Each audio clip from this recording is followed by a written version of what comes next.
7 ତାରିଖରେ ପ୍ରବଳ ବର୍ଷା। ରଥଯାତ୍ରା ଦିନ ପୁରୀରେ ପ୍ରବଳ ବର୍ଷିବ। ଏହା ସହିତ ରାଜ୍ୟର 14 ଜିଲ୍ଲାକୁ ପ୍ରବଳ ବର୍ଷା ନେଇ ପୂର୍ବାନୁମାନ କରିଛି ଭାରତୀୟ ପାଣିପାଗ ବିଭାଗ।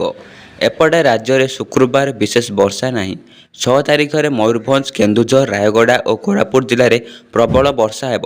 ସେହିପରି 7ରେ ପୁରୀ ସମେତ ଖୋର୍ଦ୍ଧା, କଟକ, ଯାଜପୁର, ନୟାଗଡ଼, କନ୍ଧମାଳ, ଗଞ୍ଜାମ, ଗଜପତି, କଳାହାଣ୍ଡି, ନବରଙ୍ଗପୁର, ମାଲକାନଗିରି, ରାୟଗଡ଼ା, ମୟୂରଭଞ୍ଜ ଓ କେନ୍ଦୁଝରରେ ପ୍ରବଳ ବର୍ଷା ହେବାର ସମ୍ଭାବନା ରହିଛି।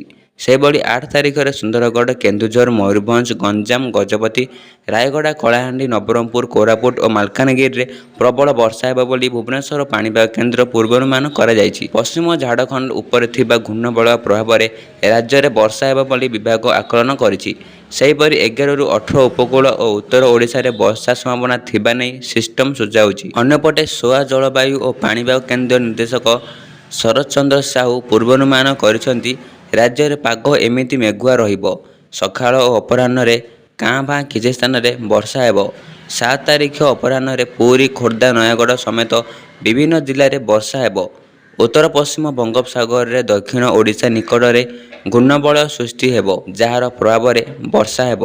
ବର୍ଷା କୃଷିକାର୍ଯ୍ୟ ପାଇଁ ଅନୁକୂଳ ପାଗ ସୃଷ୍ଟି କରିଛି। 12 ଯାଏଁ ରାଜ୍ୟରେ ପ୍ରବଳ ବର୍ଷା ନଥିଲେ ମଧ୍ୟ ସ୍ୱଳ୍ପରୁ ମଧ୍ୟମ ବର୍ଷା ହେବ ବୋଲି ଆକଳନ କରିଛନ୍ତି।